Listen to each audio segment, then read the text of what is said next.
Uh-oh. Yang mau bagi THR bisa transfer ke 438.361.316 rekening Bank Permata atas nama Budiman. Terima kasih. 511. Beberapa kapal pesiar berangkat perlahan, dan kali ini, anak buah Hotgas tidak datang ke sisi laut untuk mengganggu.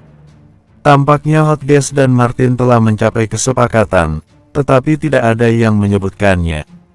Bagas juga bertanya kepada pelatihnya, namun pelatihnya pun juga tampak bingung. Mungkin tidak ada yang tahu mengapa kecuali Martin dan Hotgas. Singkatnya, tim yang terkuat dari Night Watcher ini meninggalkan kota tertutup ini, dan pada saat yang sama, di kapal, tidak tahu kapan seseorang yang berkacamata dan bertongkat itu telah berada bersama mereka. 3 kapal pesiar meninggalkan kota dan langsung menuju kota BJ. Di sisi lain, Damar tinggal di kamp selama sekitar 3 hari. Pada hari ini, Lilia datang untuk memeriksa tubuh Damar seperti biasa. Tubuhmu berubah menjadi aneh, ujar Lilia sambil mengerutkan dahinya.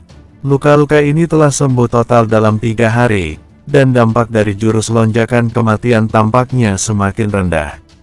Apa kau sendiri merasakannya? Damar berkata dengan heran, ketika bertarung dengan Red Ghost sebelumnya, aku merasa ada perubahan dalam tubuhku, dan terdengar suara, krek-krek-krek. Kemudian, ketika tertidur dan aku tidak merasakan apapun. Jika kau serius ingin mengatakan beberapa perubahan dalam diriku, aku merasa kekuatanku sepertinya semakin besar. Lilia menyentuh dagunya dan berkata, itu mungkin karena efek tulang itu. Kau telah menyerap terlalu banyak tulang selama periode waktu ini. Banyak dari tingkat dewa yang tidak pernah bisa menyerap begitu banyak tulang di sepanjang hidup mereka. Tulang itu sendiri juga sangat aneh. Aku juga tidak tahu apa perannya. Aku merasa bahwa tulang naga itu diserap olehmu, dia menyebabkan beberapa perubahan dalam tubuhmu, tetapi sekarang tampaknya itu memiliki efek yang baik. Jadi, apa aku sudah pulih sepenuhnya sekarang? Tanya Damar. Kelihatannya begitu, ujar Lilia sambil mengangguk. Tulang naga yang sudah diserap Damar dari awal sampai akhir ini sudah ada sekitar 20 buah. Damar tampak senang dan berkata, baiklah. Kalau begitu ayo kita langsung ke Gunung Athos. Lilia mengangguk dan berkata, baiklah, aku akan memberitahu mereka. Setengah jam kemudian, ke-8 orang dalam kelompok menaiki sebuah mobil off-road, dan perlahan mulai keluar dari kamp. Salju berhenti dan mencair beberapa hari ini, memperlihatkan hamparan gurun pasir kuning yang luas dan sepi. Damar dan yang lainnya berkendara sepanjang jalan. Mereka pergi bergegas menuju ke Gunung Athos. Di dalam mobil, mereka mengobrol sambil mengemudi. Sialan, aku tidak tahu kapan aku bisa mencapai tingkat dewa, ujar Chris menggerutu. Aku seharusnya sudah berada di tingkat puncak, ujar Dewan dengan sedikit bersemangat. Mau sampai ke tingkat puncak atau tidak, efeknya sama saja bagimu. Lagi pula hanya bersembunyi dan menembak, ujar Chris sambil meliriknya. Aku harus bergegas di garis depan, dan juga aku rasa berada di setingkat level puncak pun tidak cukup dianggap. Ada begitu banyak Red Ghost kali ini. Pugu yang berada di sebelahnya memandang puncak utama Gunung Athos yang sudah tidak jauh dari pandangannya dan seolah terpaku melihatnya. Ada apa? Tanya Raisa yang melihat Pugu seperti itu. Rasanya aneh, ujar Pugu sambil menggelengkan kepalanya. Dulu aku sering berurusan dengan para ghost ini. Setelah mendarat, sebagian besar para ghost ini memilih untuk melarikan diri ke segala arah, tetapi kali ini, mereka berkumpul di titik yang sama. Dan juga beberapa hari ini, mereka seperti tidak berniat dan mengambil langkah untuk menyerang. Aku selalu merasa bahwa ada yang tidak beres. Ya, beberapa hari ini, kedua belah pihak benar-benar menemui jalan buntu. Night Watcher di sini sedang menunggu Iman untuk sepenuhnya memulihkan kondisinya, sementara itu sisi lain Ghost pun tidak melakukan pergerakan. Bahkan jikalau memang ada, itu hanya benturan skala kecil antara satu sama lain. Hal ini membuat semua orang sedikit keheranan.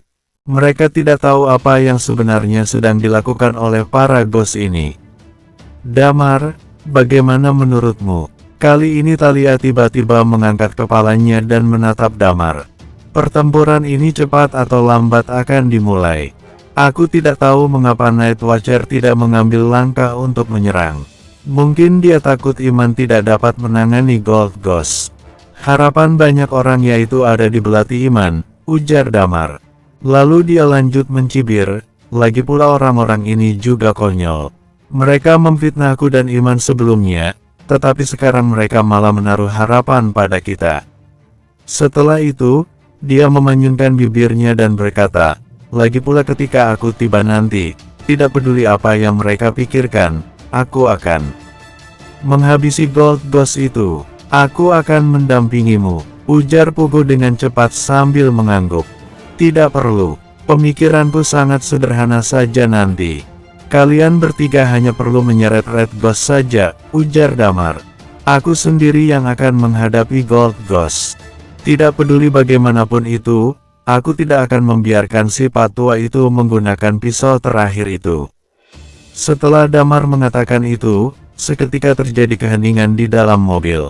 Wajah Iman seolah menghiasi wajah Mika. Itu karena Iman seolah tidak memiliki tempat di hadapan mereka. Namun sebenarnya semua orang termasuk Damar sangat menghormati Iman. Dia adalah pahlawan sejati umat manusia. Jika bukan karena dia, para ghost mungkin akan berlari berhamburan di dunia, dan tidak ada kehidupan kota yang stabil dan juga tidak ada kemakmuran nantinya. Bahkan jika dia sudah tua, dia hanya memiliki satu belati yang bisa digunakannya. Tapi dia tetaplah pahlawan, pahlawan sejati. Dempsey adalah orang pertama yang membunuh Red Ghost. Dia menjadi Starsin di generasi pertama Night Watcher. Iman, dia awalnya adalah seorang penggembala di padang rumput. Dia hanya seorang petani, tetapi pada masa kritis itu, dia menghabiskan seluruh hidupnya dengan belatinya itu membunuh Gold Ghost. Membuka pintu langit dengan belatinya. Kekuatan pisaunya telah meyakinkan seluruh dunia dan mendapat julukan Sang Tak Terkalahkan. Selain itu, Damar yang sekarang telah dibawa keluar olehnya. Meskipun dia tidak berbicara dengan baik dengan Iman, itu juga karena gaya interaksi mereka. Namun begitu Damar sesungguhnya tidak akan pernah benar-benar membiarkan patua itu mati. Dengan cepat, mobil melaju ke kaki Gunung Athos. Dari kejauhan Damar dan yang lainnya melihat sebuah kam yang gelap. Night Watcher ditempatkan di kam ini, yang hampir mencakup setengah dari Night Watcher di dunia. Mereka adalah yang bertindak bagai tulang punggung untuk melindungi dunia. Damar dicegat ketika mereka hendak masuk. Pada saat ini, di pintu, ada seorang Night Watcher dengan wajah orang barat. Dia membawa sepasang belati di punggungnya dan mengangkat tangannya untuk menghentikan mobil. Chris menurunkan jendela mobilnya. Ketika pria itu melihat wajah Damar, dia mengerutkan dahinya dan berkata, Night Watcher Negara H. Ya, jawab Chris dengan tenang. Apakah kalian para Night Watcher negara bisa bebas seenaknya dan berkumpul dalam waktu yang lama sehingga kalian baru datang ke sini? Banyak orang hebat yang perlahan sudah tiba dari 2 hari yang lalu. Apakah kalian pikir hanya karena kalian memiliki iman yang tak terkalahkan, kalian bisa bebas seenaknya begitu saja? Tanya pria itu sambil mengerutkan dahinya. Tetap saja, kalian berpikir Night Watcher telah sepenuhnya dikendalikan oleh Night Watcher negara H. Chris berusaha ingin menjelaskan kepadanya dalam bahasa asing. Tetapi pria itu mencibir dan berkata, tidak perlu menjelaskan apapun. Kalian Night Watcher negara H ada satu keluarga kesatuan. Datang dan pergi kapanpun yang kalian mau, tetapi hari-hari baik kalian akan segera berakhir. Zero kalian yang dulu tidak mau kembali ke Night Watcher. Hingga pada saatnya iman berakhir mati di sini, aku akan lihat apa kalian masih bisa begitu sombong seperti ini. Apa yang sedang kau bicarakan? Tanya Chris yang seketika mendengar hal itu wajahnya tiba-tiba berubah menjadi dingin. Apakah kau berniat untuk menghajarku? Apakah akan sama seperti berurusan dengan Merek Dempsey, lalu mengatur rencana untuk menuduhku, dan akhirnya akan membunuhku? Night Watcher itu dengan nada meremehkan berkata, kalian para Night Watcher negara H benar-benar sering melakukan hal-hal seperti itu. Lalu bagaimana dengan kalian para Night Watcher negara O? Apa kalian semua adalah anjingnya Dempsey? Tanya Chris sambil memanyunkan bibirnya setelah mendengar perkataan itu. Jaga mulutmu itu, ayo turun, aku akan dengan teliti memeriksa kalian semua, cibir pria itu. Tiba-tiba pandangannya beralih dan melihat ke arah beberapa wanita, seperti Lilia, dan dia diam-diam menjilat bibirnya. Sialan, bahkan saat kita kembali dia harus memeriksanya juga, ujar Dewan dengan nada suara dingin. Mereka adalah yang teratas di antara Night Watcher. Bahkan orang ini berbicara dengan tanpa etika. Kemudian dari sorot matanya, dia seolah masih ingin menyantap Lilia dan yang lainnya. Nada bicara Dewan menjadi sedikit tidak nyaman. Kau tidak bisa masuk tanpa pemeriksaan, ujar pria itu sambil menyeringai. Jangan bicara omong kosong padanya, ujar Damar. Hajar saja, tetapi jangan sampai membunuhnya. Chris tertegun, lalu menjilat bibirnya. Dia langsung membuka pintu mobil dan turun. Apa yang akan kalian lakukan? Ujar pria penjaga gerbang itu yang kemudian merubah ekspresinya.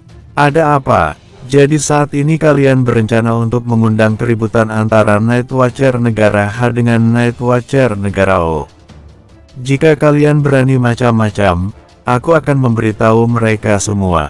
Kau bisa menuntut siapapun yang kau mau. Ingat baik-baik namaku. Namaku adalah Chris, ujar Chris sambil menjilat bibirnya, lalu menamparkan wajah pria itu. Bersambung 512. Chris menghajarnya dan dia menamparnya secara langsung. Jika orang ini percaya pada Dempsey, langsung bicara dan hadapi saja langsung di sini. Bagaimanapun dia telah berkata bahwa Iman akan mati di sini. Kalimat ini begitu menyulut emosi Damar. Bahkan jikalau Iman nantinya akan mati, dan tentang mengapa dia bisa mati, kematiannya adalah karena demi melindungi dunia ini, dan itu merupakan sebuah hal yang besar. Tapi mulut orang itu terlalu keterlaluan, yang membuat Damar benar-benar tidak bisa menerimanya. Maka dari itu Damar langsung memberi Chris perintah untuk melakukannya. Chris menamparkan dan berteriak pada saat yang bersamaan. Ekspresi wajah pria itu langsung berubah menjadi menggila. Karena Chris meneriakkan namanya, kali ini Chris dan tim 11.762 memiliki diskusi tingkat tinggi di antara para Night Watcher. Orang-orang ini tidak ada bedanya dengan apa yang pernah diceritakan. Kami datang terlambat karena kami para Night Watcher negara H pergi menyelesaikan Red Ghost dan Blue Ghost lainnya. Menyuruh kalian para Night Watcher negara O untuk menghadapinya. Apa kalian berani? Cibir Chris sambil menamparnya. Pria itu menggertakkan giginya dan berkata, kalian orang-orang ini yang membunuh Merek Dempsey. Apa yang kalian perbuat sekarang ini, telah membuat perpecahan internal. Aku akan melaporkannya. Lakukan saja. Aku tidak akan membunuhmu hari ini. Aku akan menulis namaku secara terbalik. Teriak Chris dan menyapanya secara langsung. Para penjaga lain di pintu yang melihat kejadian ini rasanya ingin melerai mereka, tetapi mereka tidak berani mengatakannya. Lagi pula, ketika Chris baru saja meneriakkan namanya, mereka juga menjadi ketakutan. Chris meninju dan menendang pria itu dan memukulinya sampai tersungkur. Tentu saja, dia tidak membunuhnya. Bagaimanapun, lawannya itu adalah Night Watcher. Jika lawannya menyinggungnya terlebih dahulu, dia memiliki alasan untuk menjelaskan pemukulannya itu. Tetapi jika sampai terbunuh, maka dirinya tidak bisa menganggap sepele masalah itu. Setelah pemukulan itu, Chris menatap ke beberapa orang lain yang menjaga pintu dan bertanya, bisakah kita masuk sekarang? Bisa, ujar orang-orang itu dengan ketakutan. Dan yang lain ada yang mengambil langkah untuk menunjuk ke suatu arah dan berkata, "Kam Night Watcher negara H ada di arah sana." Chris mendengus, berbalik dan berjalan ke mobil, lalu melaju menuju ke Kam. Sepanjang jalan mereka melihat banyak Night Watcher di sana, tetapi kebanyakan dari mereka diam melamun, dan beberapa bahkan memiliki sedikit keputusasaan di wajah mereka. Dengan cepat, mereka tiba di Kam Night Watcher negara H. Lalu Nidia menyambut kedatangan mereka dan berkata setelah melihat Damar dan yang lainnya, "Kam untuk kalian sudah didirikan. Satu untuk para pria dan satu untuk para wanita. Selain itu, Dr. Lilia, aku khawatir kau tidak bisa beristirahat. Sekarang departemen medis sedang sangat sibuk, karena ada beberapa yang menjadi korban saat pertempuran." Lilia merubah ekspresinya dan buru-buru berkata, "Bawa aku ke sana."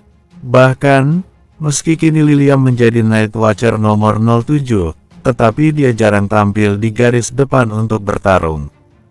Bahkan ketika dia sedang dalam misi dengan tim, dia jarang menyerang karena dia harus tetap berjaga. Karena keberlangsungan hidup adalah hal yang terpenting bagi para Night Watcher.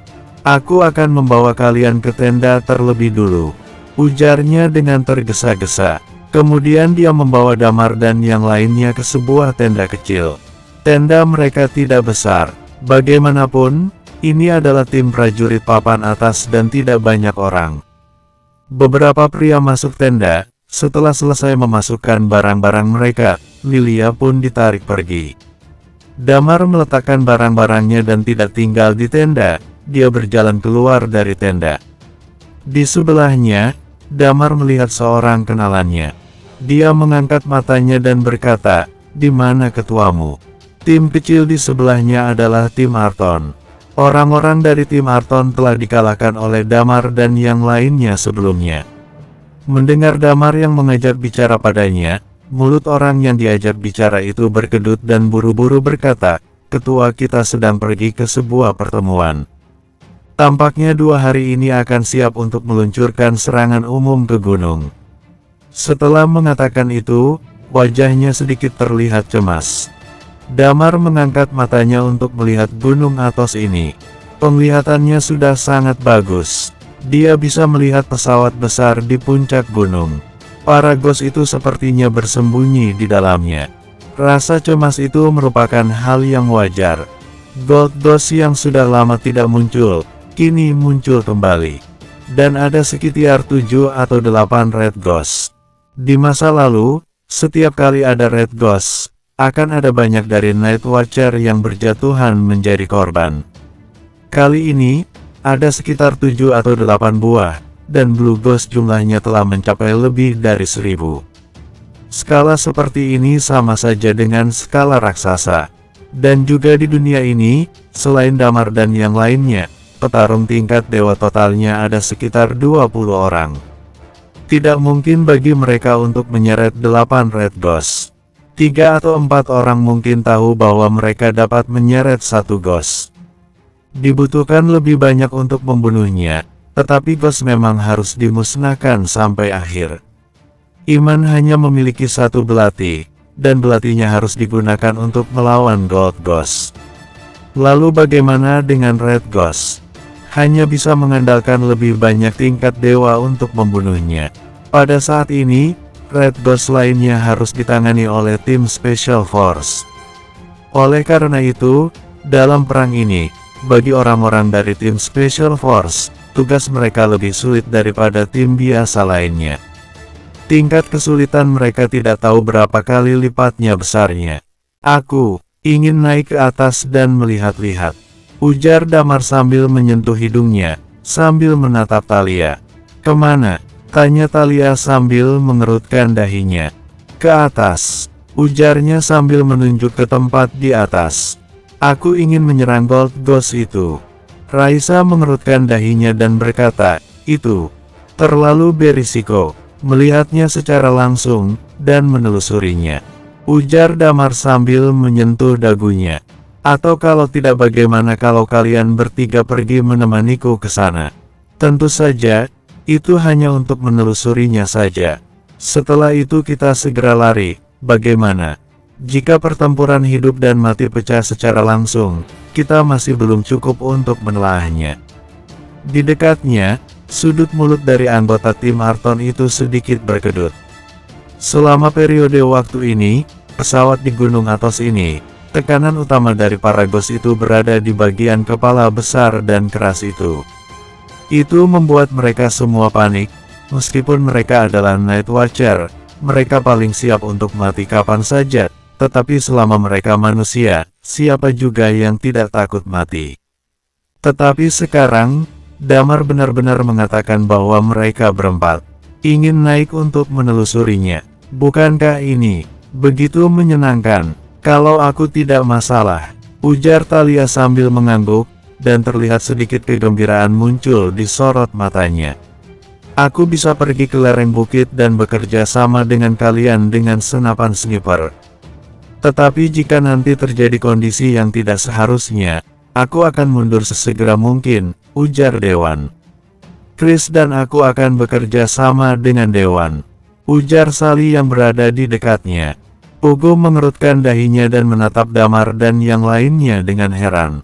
Dia pikir apa yang dilakukan Damar ini sangat berisiko dan juga sangat berbahaya, tetapi yang tidak dia duga adalah bahwa anggota tim Damar yang juga sangat kooperatif.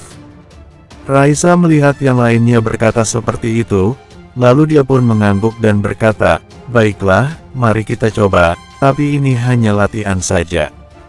Jika mereka nantinya muncul keluar, aku akan langsung pergi." "Tidak masalah," ujar Damar sambil menjilat bibirnya dan kembali ke tenda. Dia meletakkan dua belati di punggungnya dan berkata, "Ayo kita pergi." Seperti apa yang sudah dibicarakan, 7 dari mereka kemudian meninggalkan tenda dan berlari menuju ke Gunung Athos.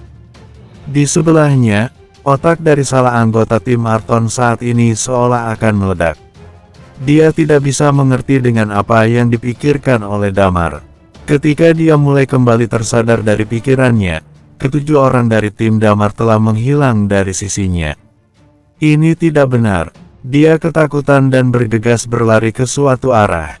Di suatu tenda besar, saat ini, hampir semua kapten dari tim Special Force Night Watcher di seluruh dunia sedang berkumpul di tenda ini.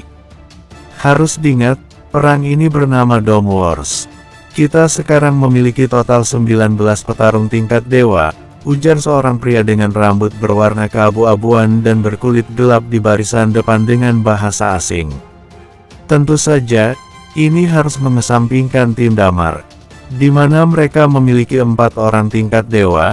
Jika ditotalkan ada sejumlah 23 orang tingkat dewa, tetapi ini jauh dari cukup. Pihak lawan memiliki 8 Ghost. Setiap Ghost berada di dalam tingkatan yang sama dengan Dempsey. Kita tidak memiliki kemampuan untuk membunuh mereka sendirian. Nanti Red Ghost ini akan diserahkan pada petarung tingkat dewa. Mereka dibagi menjadi 2 kelompok, jadi 6 Red Ghost lainnya harus jatuh di kepala kita, ujarnya sambil menatap semua orang yang ada di sana.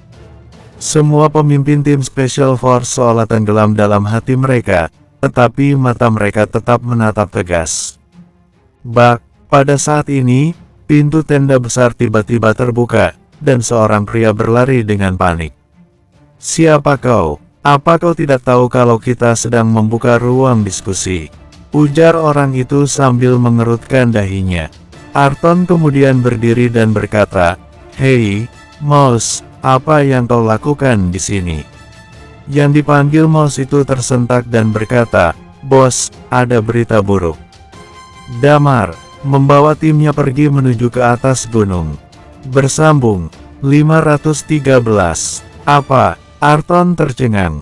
Di dalam ruangan, semua orang dari tim Special Force tiba-tiba menatapnya. Pembicara sebelumnya juga tampak tercengang. "Apa sebenarnya yang terjadi? Coba jelaskan," tanya Arton dengan gelisah. Baru saja, Damar dan rekan-rekannya tiba di kamp dan pergi ke ruangan dokter.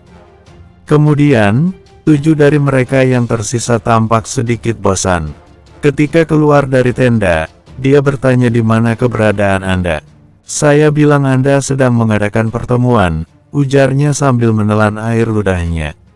Lalu Damar melihat ada pesawat di puncak gunung. Setelah melihatnya dia berkata dia ingin mencoba-coba melihat seperti apa kondisi Gold Ghost itu.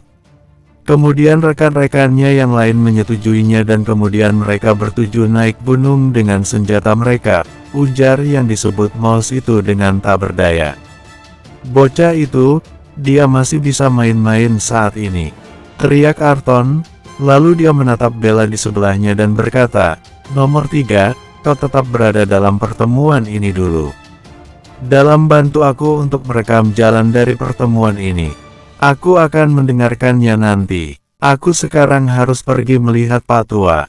Pertemuan macam apa ini? Pria berkulit gelap yang berbicara sebelumnya sepertinya mengerti maksud Arton. Dia berteriak dalam bahasa asing, keluar dulu saja. Ingat apa yang baru saja saya katakan, perang mungkin pecah lebih awal.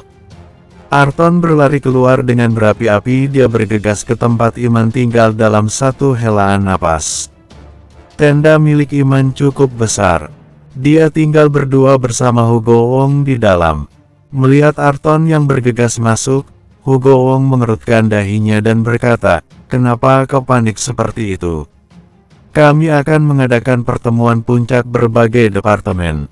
Batalkan saja rapatnya. Sesuatu yang besar telah terjadi, ujar Arton. Tanpa rasa sungkan, dia mengambil secangkir teh di atas meja. Sambil menuangkan tehnya dia bergumam, Damar.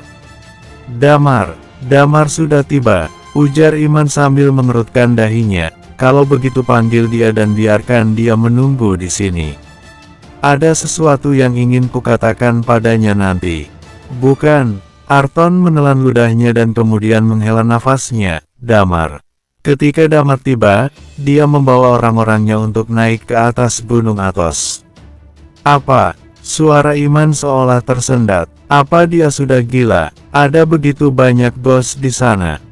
Pergi dan periksalah, ujar Arton. Iman dengan cepat berlari keluar dari tenda. Berita tentang hal ini telah tersebar. Banyak Night Watcher berlari keluar dari tenda.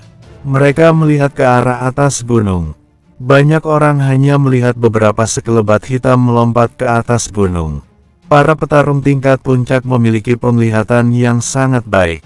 Mereka melihat tempat di tengah gunung.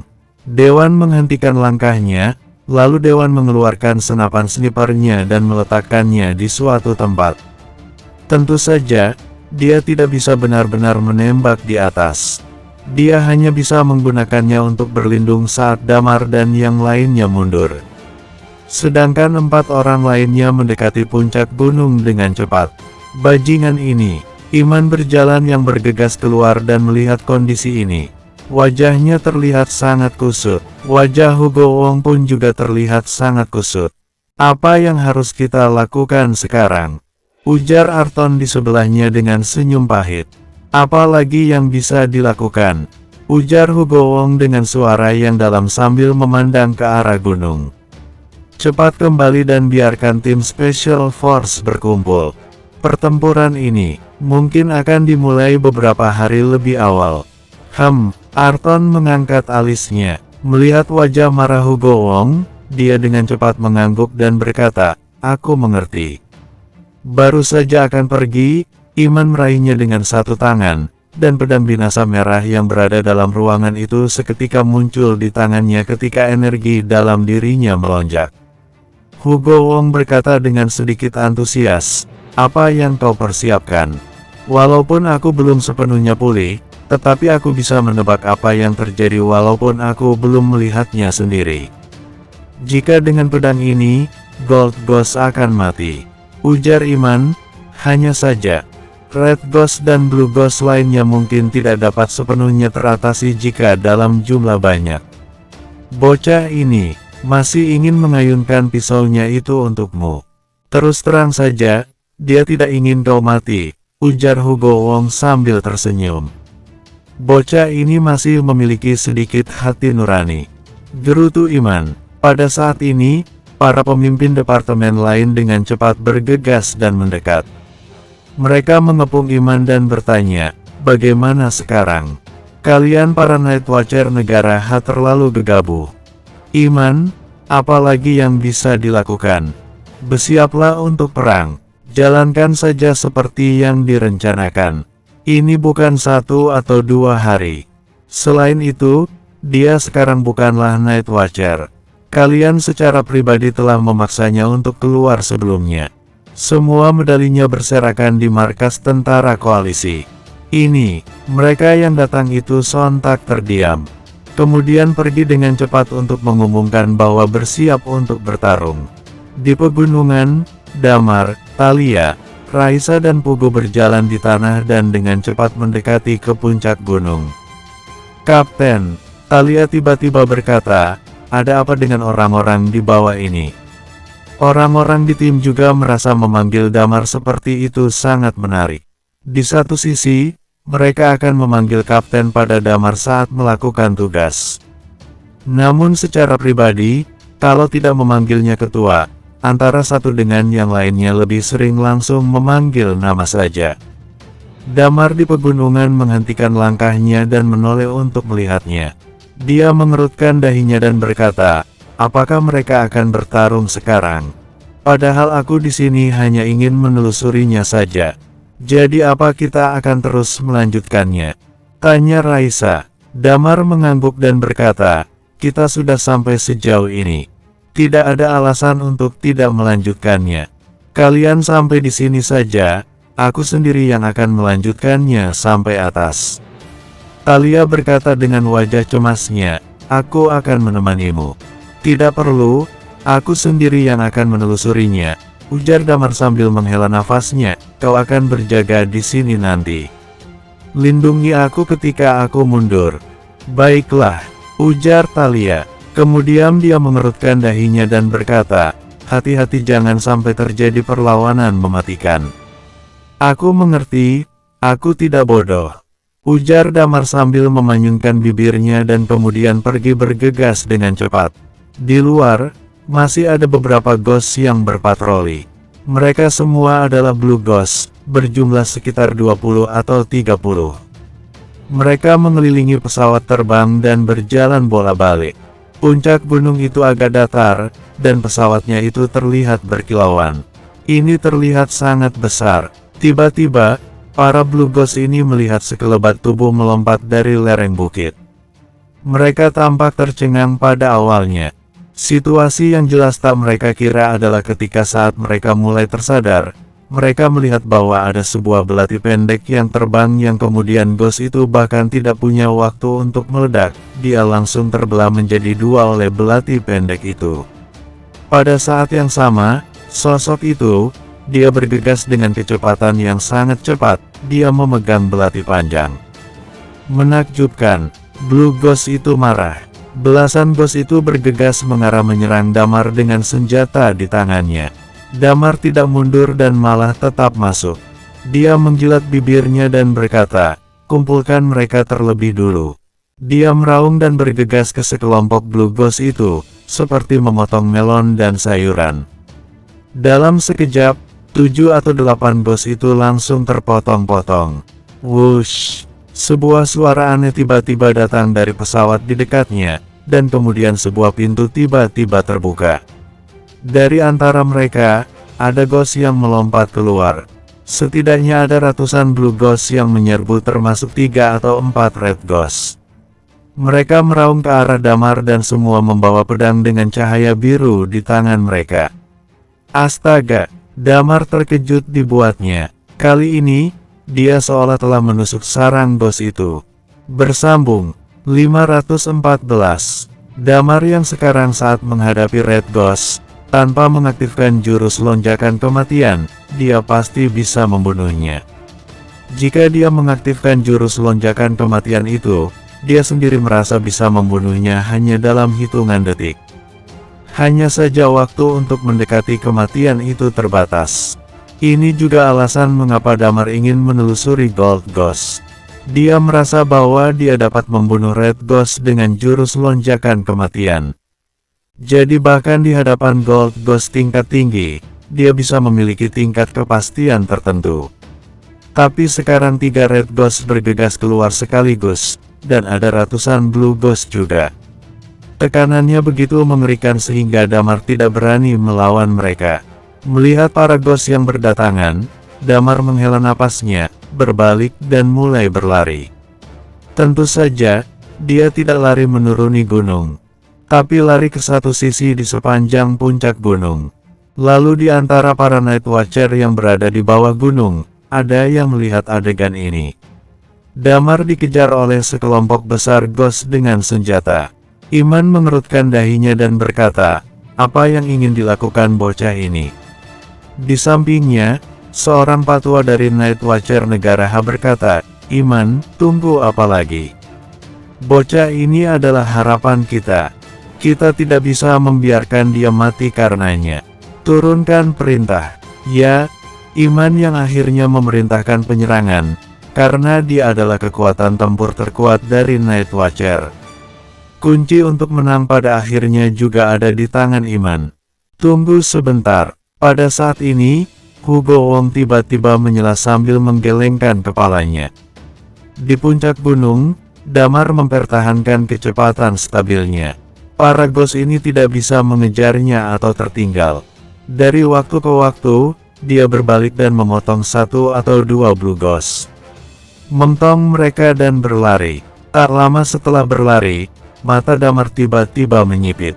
Dia melihat tempat pesawat itu dan ada cahaya keemasan yang memancar. Dia melompati pesawat, lalu mengangkat kepalanya dan melihat ke arah kejauhan. Damar menghela nafas lega ketika dia melihatnya. Energi dalam tubuhnya tiba-tiba melonjak, dan kemudian dia langsung pergi mengitarinya dan dengan cepat mendekat ke arah pesawat. Ratusan Ghost di belakangnya tidak bereaksi untuk sesaat, karena kecepatan Damar terlalu cepat. Sudah terlambat bagi mereka untuk mengikuti kecepatan Damar. Dengan berlari, kecepatan Damar semakin cepat, dan energi dalam tubuhnya semakin kuat. Pada saat yang sama, di pesawat, 4 Red Ghost kembali muncul keluar. Ketika mereka melihat Damar datang, mereka mengangkat pedang mereka. Au! Pada saat ini, dari tubuh Damar sepertinya mengeluarkan suara aneh, yang sepertinya adalah serigala yang mengaum dan nyanyian naga. Damar telah mengaktifkan jurus lonjakan kematian. Energinya meningkat menjadi seperti sebuah teror yang ekstrim. Tenaga chi miliknya seolah telah mengalir di sekujur tubuhnya. Belati tanpa nama di tangannya berdesir dengan kilau mengerikan di bawah sinaran cahaya, dan salju di sekitarnya mulai tak hentinya bergoncang. Di kaki gunung, semua orang melihat adegan ini, dan mereka merasakan energi chi dari seorang Damar. Di belakang Iman, ada 19 petarung tingkat dewa. Petarung tingkat dewa ini kebanyakan dari mereka adalah pria dan wanita yang sudah cukup berumur. Pada saat ini, melihat energi chi milik Damar, mereka semua cukup terkejut. Terutama Roland Lazuardi dari keluarga Lazuardi dan Sugi Hanggono dari keluarga Hanggeno. Wajah mereka saat ini seperti dihiasi oleh aura ketakutan. Mereka telah mengancam Damar sebelumnya, tapi sekarang kekuatan Damar benar-benar terlalu mengerikan. Apakah ini peringkat ketiga dari daftar Master? Damar tampaknya berusia kurang dari 30 tahun. Bakat seperti itu benar-benar, orang seperti itu, bukanlah Night Watcher lagi sekarang. Iman mungkin harapan terakhirnya ketika dia memegang pedang ini, tapi sekarang orang seperti itu dipaksa keluar dari Night Watcher. Untungnya, dia tetap datang dalam perang ini. Di sisi lain, bersamaan dengan naiknya napas Damar saat ini, ada orang yang sedang berdiskusi. Di barisan paling depan, tangan Iman memegang pedang binasa merah. Dia menatap puncak gunung dan berkata, apakah ingin melakukannya sekarang? Hugo Wong mengerutkan dahinya dan berkata, aku tidak bisa melihat situasi di atas, tapi mendengar dari perkataanmu, bocah ini sepertinya belum berada dalam situasi berbahaya. Mari kita tunggu dan lihat saja dulu. Aku tidak ingin terjadi sesuatu abdanya, ujar Iman dengan suara yang dalam. Jangan khawatir, tunggu dulu saja, ujar Hugo Wong. Pada saat ini, di lereng Gunung Athos, terdapat sebuah gua. Jika diperhatikan, di pintu gua itu ada selembar kain seputih salju yang tergantung di sini.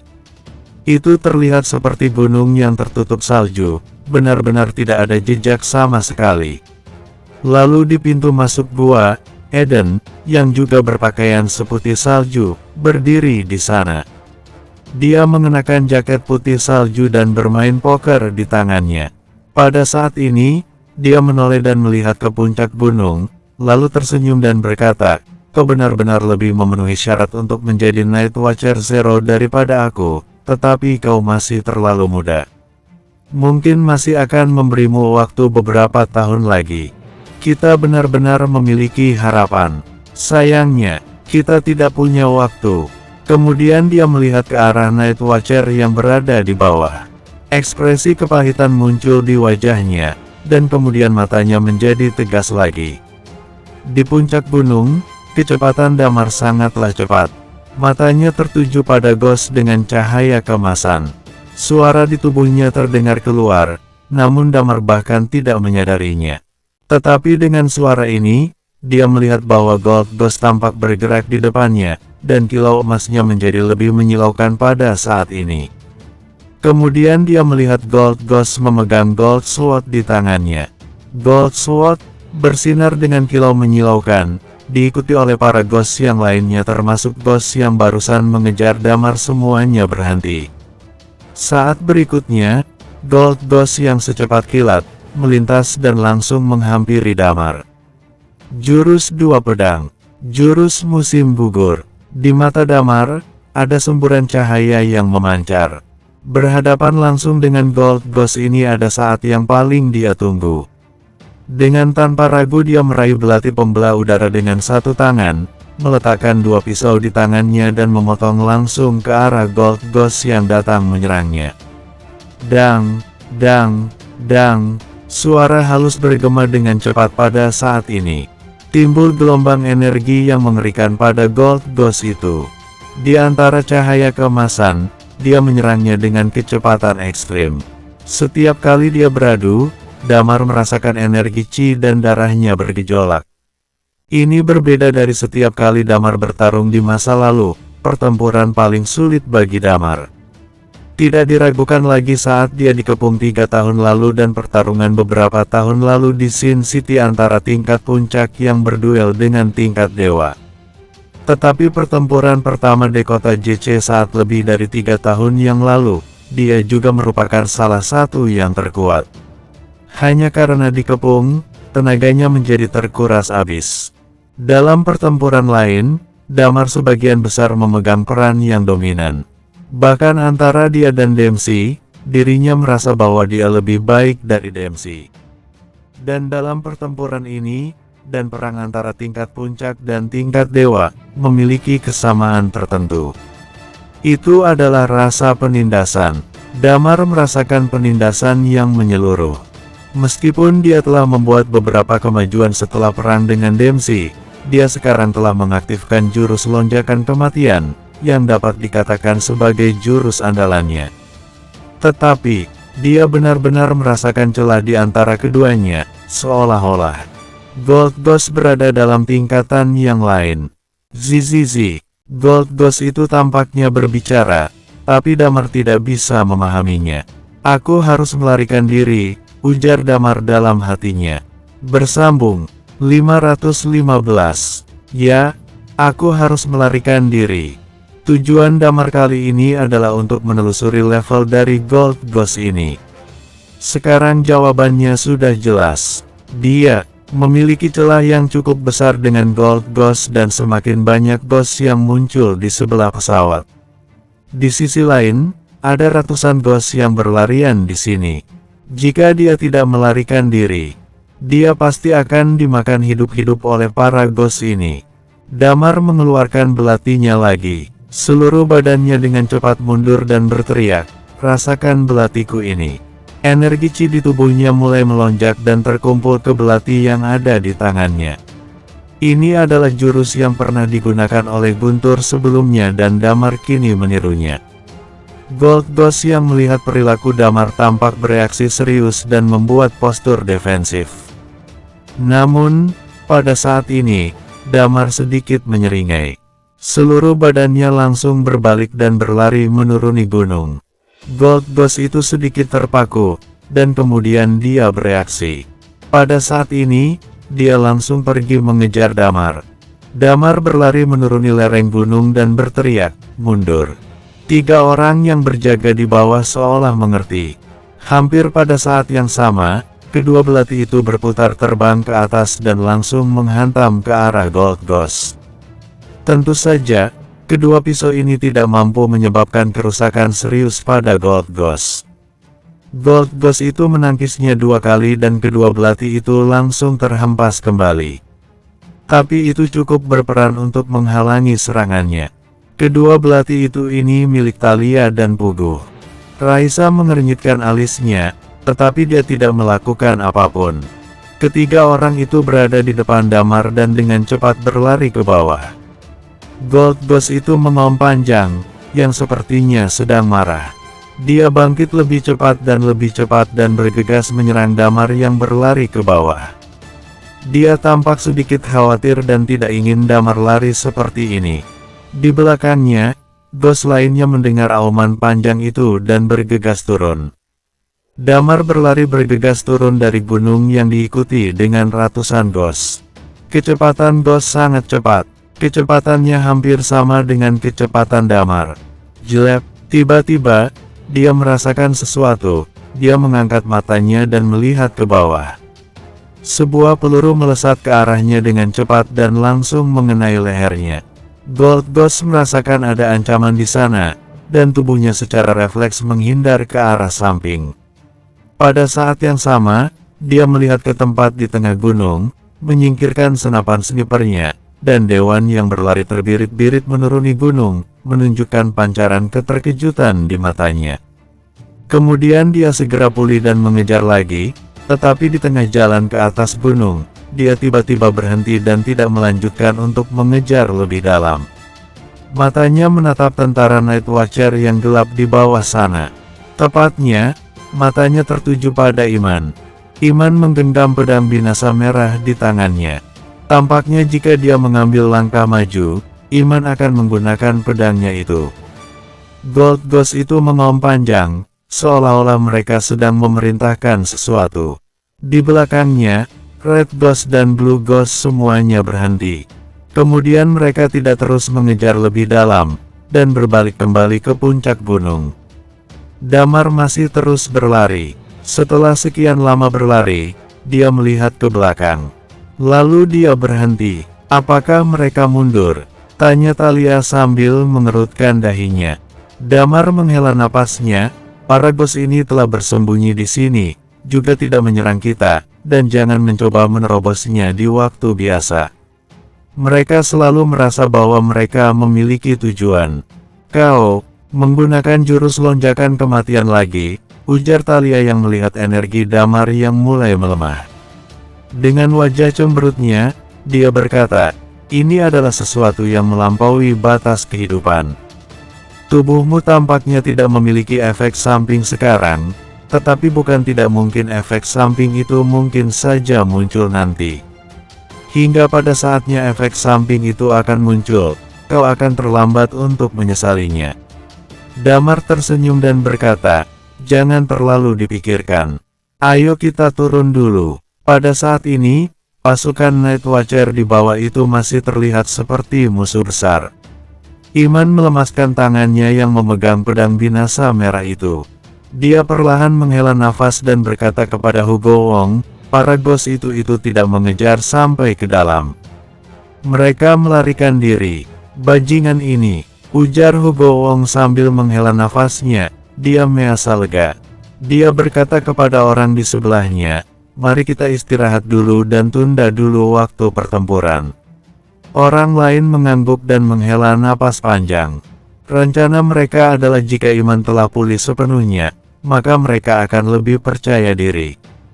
Jika Iman tidak bisa membunuh Gold Ghost, maka mereka pun akan tamat.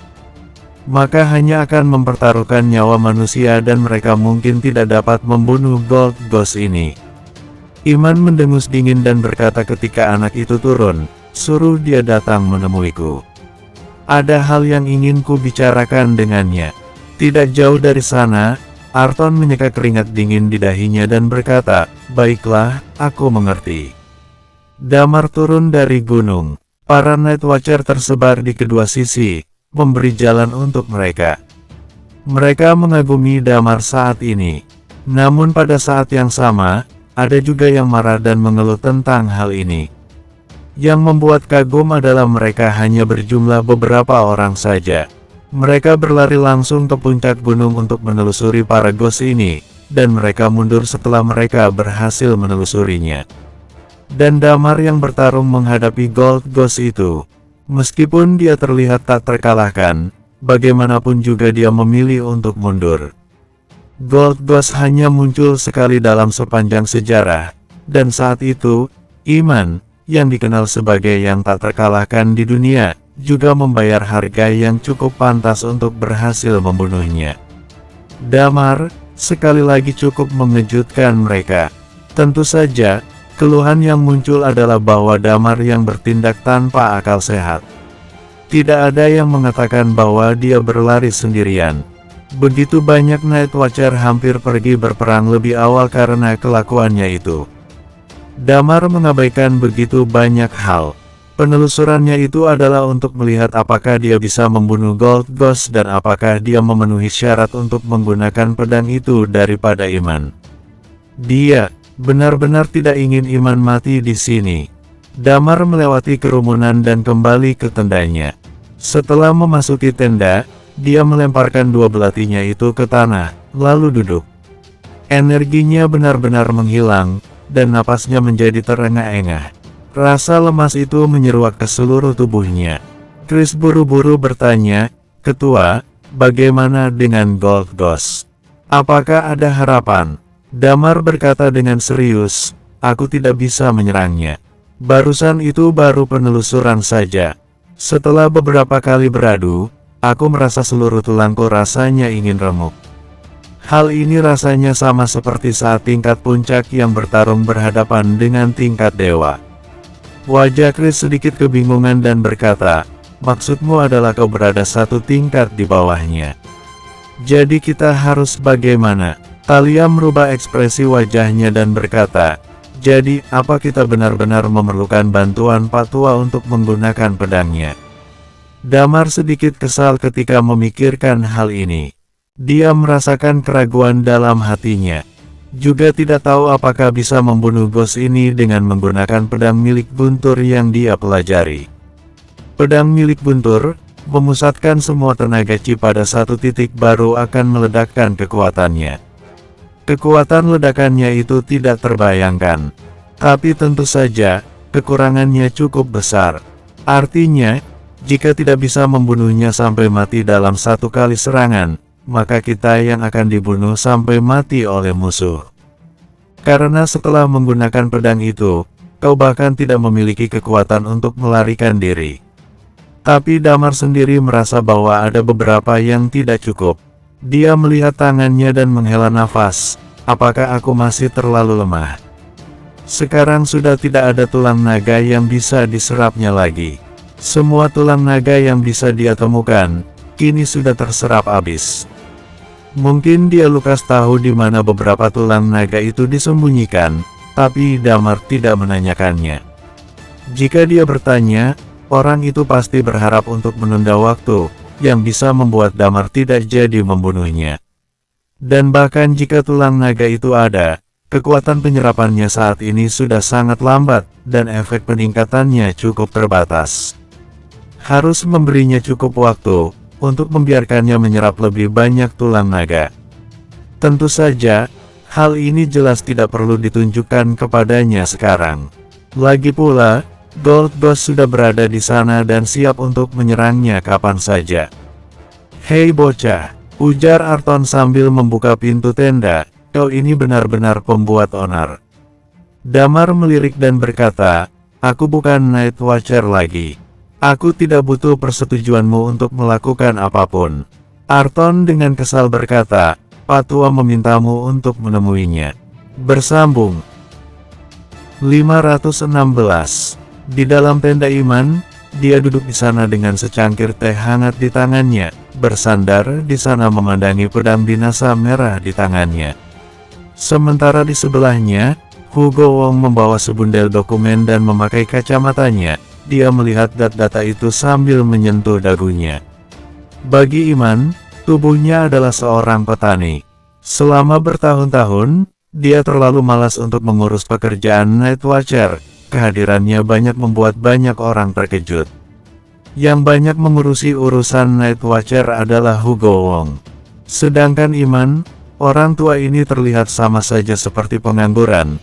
Tiap hari hanya bermain internet untuk melihat wanita cantik di TikTok, dan juga bermain game online sambil belajar mengumpat orang. Tentu saja, Hugo Wong sangat ahli dalam hal ini. Sepertinya dia dilahirkan untuk mengerjakan ini. Pada saat ini, pintu tenda terbuka dan Damar berjalan masuk ke dalam. Dia masih dalam kondisi lemah.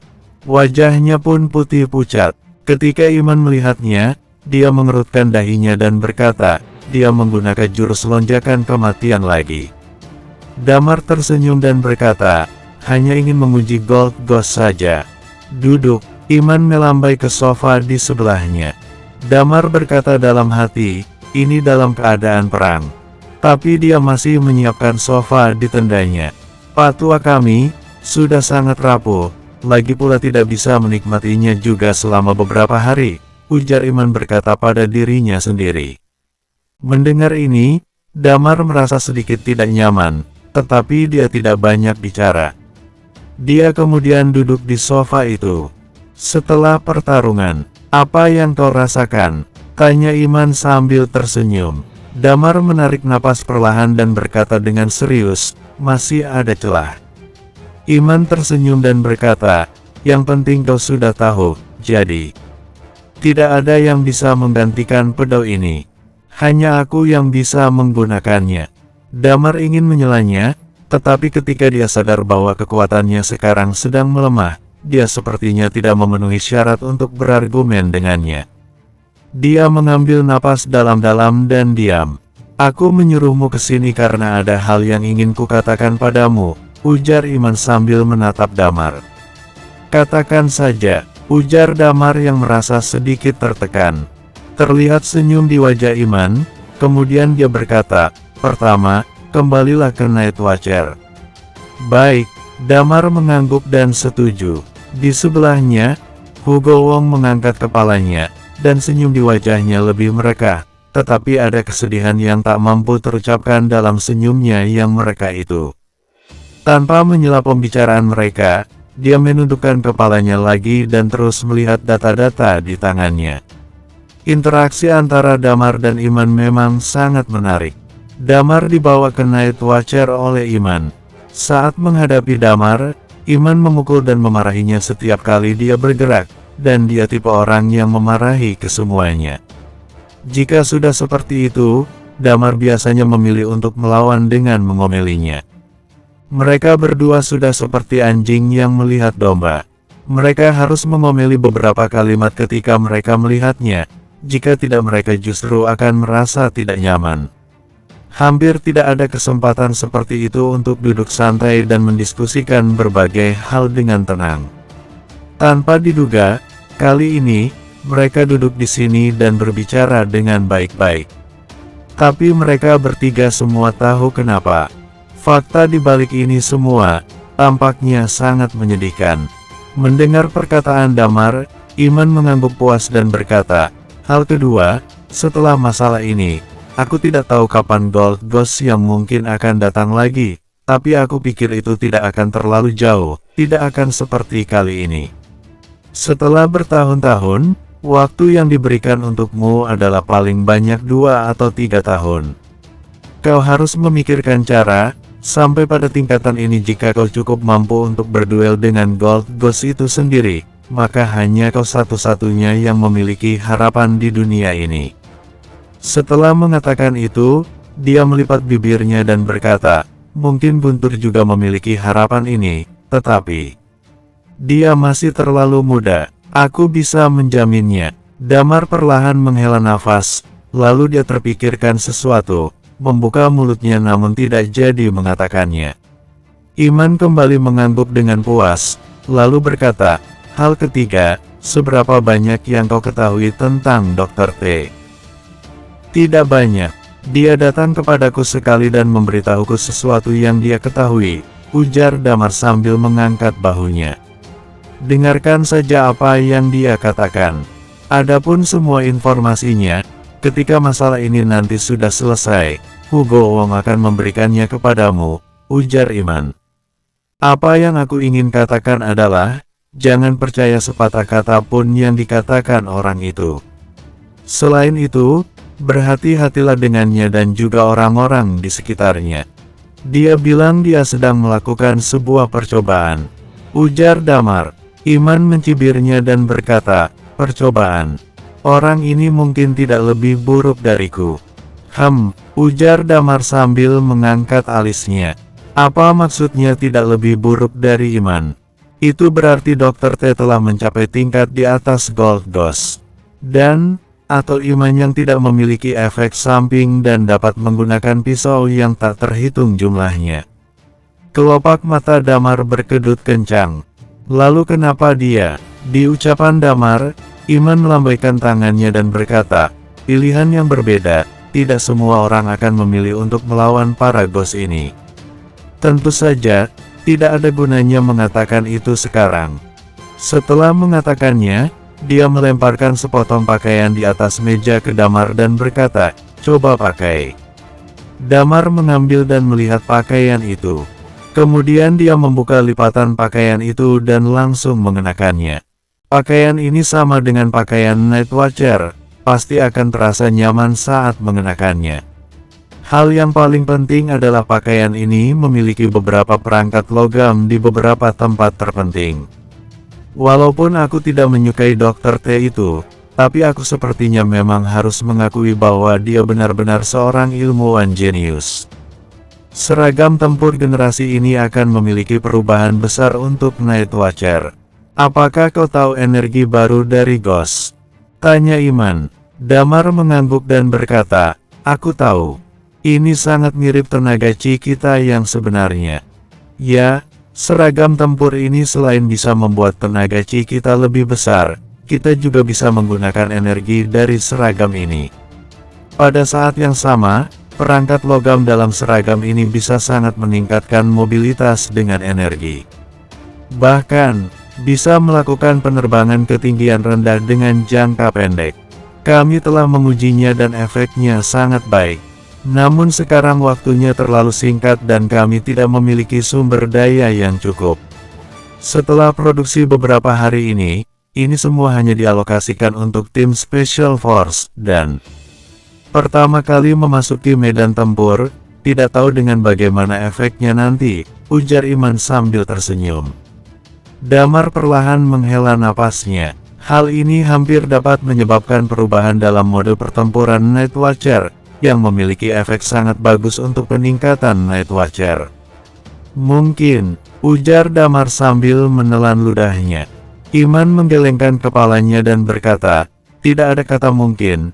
Bahkan jika kau sudah memahami dengan baik akan hal ini, peningkatan terhadapmu juga ada batasannya dan kau masih belum bisa mencapai tingkatan Gold Ghost.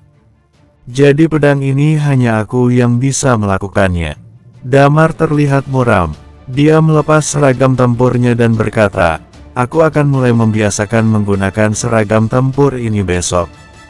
Iman mengangguk dan berkata, "Ya. Selain itu, dalam rencana pertempuran ini, sebagian besar Red Ghost harus dimusnahkan olehmu. Pertempuran skala besar semacam ini, kerugian kami mungkin sangat besar. Kau harus bisa memusnahkan Red Ghost itu secepat mungkin. Tim Special Force dan petarung tingkat dewa lainnya akan bekerja sama denganmu saat itu, untuk meminimalisir kerugian." Damar menatap Iman dan berkata, "Pak Tua." "Ya," ujar Iman mengangkat kepalanya. "Aku masih ingin mencobanya. Aku ingin mencoba menggunakan pisau itu untukmu," ujar Damar dengan serius. Iman tersenyum dan berkata, "Aku merasa sudah cukup dalam hidup ini. Kau tidak bisa bergabung," Pemimpin kami sedang mendiskusikan hal-hal penting dengan Damar. Kau benar-benar tidak bisa bergabung. Tepat di antara kedua orang yang sedang berbicara itu, tiba-tiba sebuah suara terdengar dari arah pintu. Kemudian, pintu tenda mereka terbuka dan sekelompok orang masuk dari luar. Mereka semua tampak seperti orang dari negara O. Di depan mereka ada seorang pria parubaya berpakaian sebagai Night Watcher dengan pedang di tangannya. Lalu sekitar 5 atau 6 orang yang berdiri di belakangnya, kebanyakan dari mereka cukup dikenali atau pernah berurusan dengan Damar. 2 dari mereka membawa sebuah tanduk kain. Di atas tanduk itu terlihat ada seseorang yang sekujur tubuhnya dibalut perban seperti mumi. Dan terdengar suara rintihan dari orang itu. "Frankie, kau sudah melewatinya," ujar Hugo Wong membelalakan matanya dan sambil tersenyum. Bersambung 517. Frankie, pemimpin Night Watcher negara O, sama seperti Iman. Dan di belakangnya, di antara orang-orang yang berdiri, semua orang adalah sosok terkenal di Night Watcher. Night Watcher Zero negara O, Darius Prima. Ya, dia sebenarnya orang dari negara H, tetapi dia telah tinggal menetap di negara O bertahun-tahun yang lalu. Dia adalah seorang pria parubaya, berusia sekitar 40 tahun, dengan tampilan seperti seorang yang tertutup. Orang ini pernah berinteraksi dengan Damar, tetapi keduanya tidak pernah bertarung, karena mereka bukan Night Watcher dari generasi yang sama dan tidak pernah bertemu dalam pertandingan. Selain itu jarang terjadi pertarungan antar sesama Night Watcher. Damar hanya pernah berinteraksi dengannya sekali. Suatu ketika saat dia sedang dalam misi di negara O, Darius bekerja sama dengannya. Dia adalah pria yang sangat arogan. Dia melihat orang-orang hanya lewat lubang hidungnya saja, yang artinya dia tidak menggunakan hati dan matanya saat melihat orang lain. Tentu saja, sumber dari kearoganannya itu berasal dari bakat yang dimilikinya. Dikatakan bahwa dia mencapai tingkat puncak pada usia 17 tahun dan masuk ke dalam 10 besar Night Watcher negara O pada usia 18 tahun. Dan kemudian, dia tetap berada di tingkat puncak hingga sekarang usianya sudah 31 tahun. Meskipun dia tidak pernah menghasilkan terobosan, harga dirinya tidak berubah sekalipun. Damar meliriknya sekilas. Dia juga melirik Damar dan sedikit mengerutkan dahinya. "Frankie, kau sudah luluh," ujar Iman. Frankie, dia berada di peringkat kelima dalam daftar master. Petarung tingkat dewa. Dia juga pemimpin Night Watcher negara O. Dia melirik Damar sekilas, kemudian mencibir, "Apakah aku sudah lulus?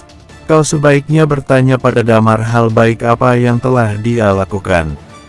Baru berbicara perihal apa aku sudah lulus atau belum." Kemudian dia menunjuk pria berbalut perban di tanduk itu dan berkata, "Hari ini, kami para Night Watcher negara O bertugas untuk menjaga pintu. Dia ini adalah salah satu dari kami." Dia hanya bertanya dan memeriksanya di pintu, namun Damar meminta anak buahnya untuk memukulinya seperti ini. "Aku tahu, karena peristiwa sebelumnya, Damar berselisih dengan kami Night Watch negara O. Dia pikir kami menjebaknya. Aku mengakui hal itu dan aku bersedia untuk meminta maaf. Tetapi ini di medan perang. Bukankah Damar melakukan ini untuk memprovokasi perselisihan antara kita?"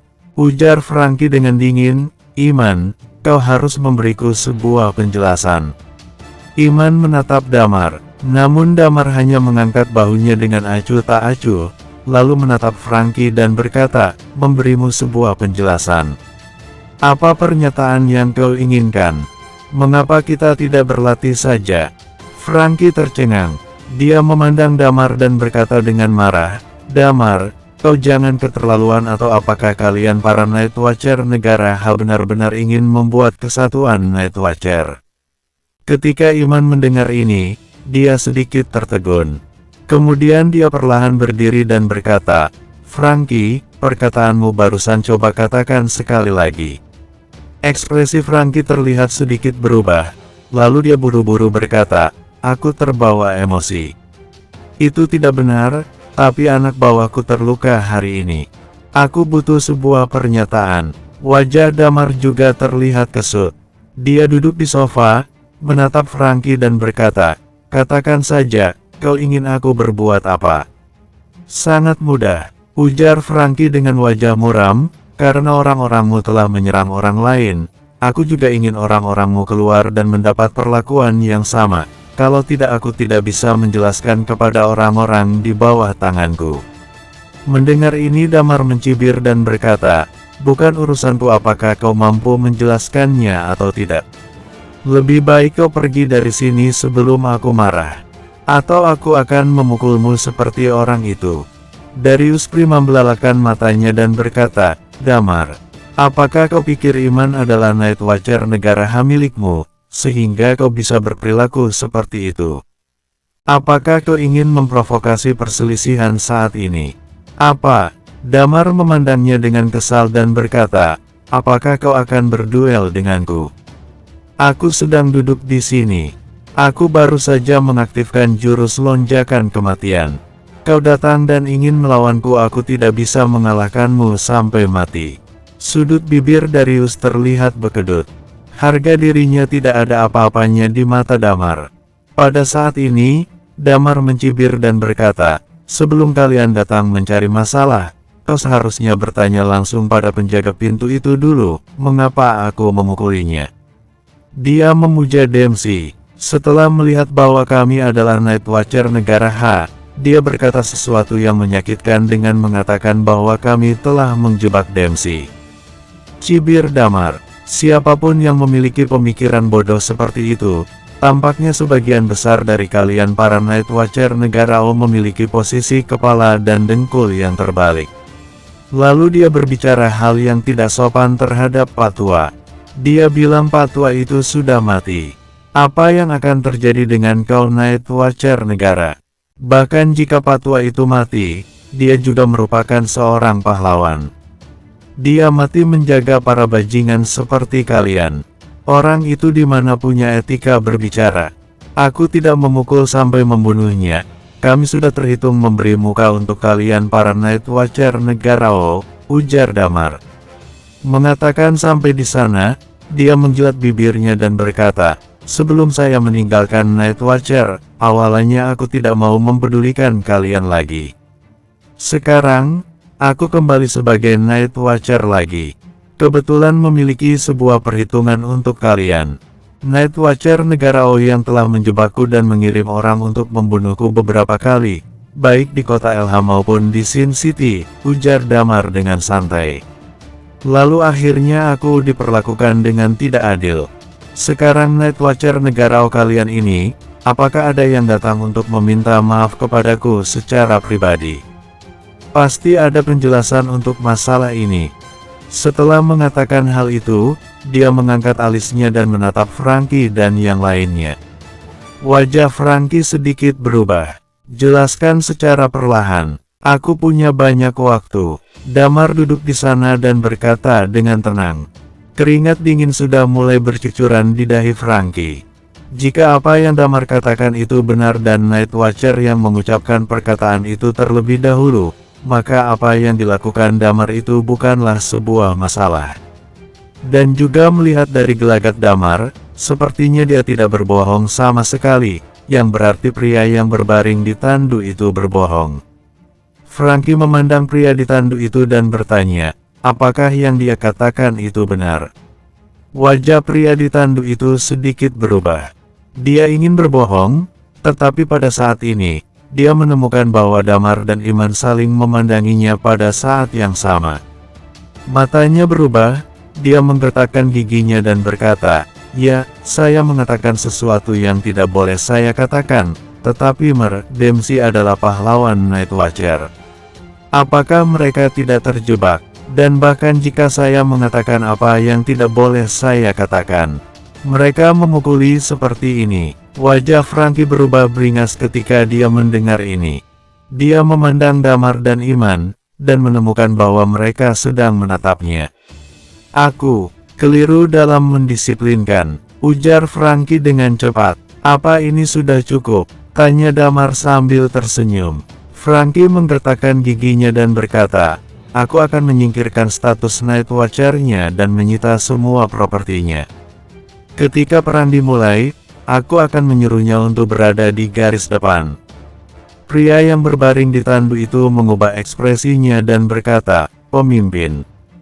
Berada di garis depan, dengan kekuatannya yang seperti itu, terus terang saja dia sudah pasti akan mati. Wajah Darius terlihat sangat muram. Pada saat ini, Iman melambaikan tangannya dan berkata, lupakan saja, perang sudah semakin dekat. Semua orang tidak perlu melakukan ini satu sama lain. Cukup dengan menyingkirkan status Night Watcher-nya dan menyita semua propertinya saja.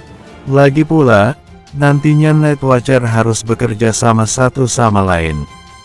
Tujuan kita adalah untuk menjaga. Franky merasa sedikit lega ketika mendengar ini. Dia memandang Damar dan menemukan bahwa Damar menatapnya dengan ekspresi datar, dengan tatapan yang tak ramah. Bersambung 518. Jantung Franky berdegup kencang. Mata Damar membuatnya merasa dingin di punggungnya. Franky, kau harus ingat, Dempsey adalah yang pertama, dan kali ini adalah yang kedua. Ujar Damar dengan nada datar. Jaga mulut orang-orangmu ini. Aku tidak ingin ada yang ketiga kalinya. Jangan pikir aku tidak marah padamu. Jangan mengira Dempsey sudah mati. Ada beberapa hal yang aku tidak bisa mengingatnya. Siapa sebenarnya memulai perpecahan? Aku pikir bahwa kau juga sudah tahu dengan jelas. Apa yang dilakukan oleh Pak Tua dan aku adalah untuk memusnahkan para bos ini.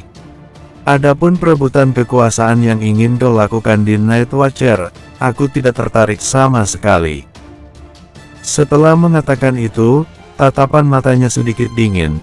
Tetapi jika ada yang ingin membuat kerusakan dalam Night Watcher, maka aku yang akan segera menyelesaikannya. Ya, tidak sesederhana itu di balik kasus Dempsey yang disulut menjadi fakta bahwa dia tersingkir dari Night Watcher.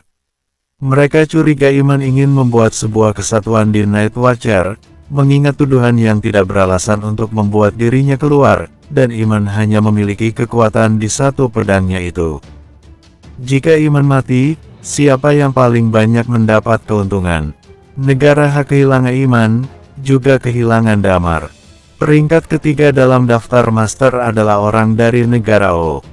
Dempsey dikenal sebagai Night Watcher, tapi dia sama sekali tidak peduli dengan masalah negara O. Yang keempat, Sebastian bukanlah Night Watcher, dan yang kedua adalah Hot Guest dari Sin City.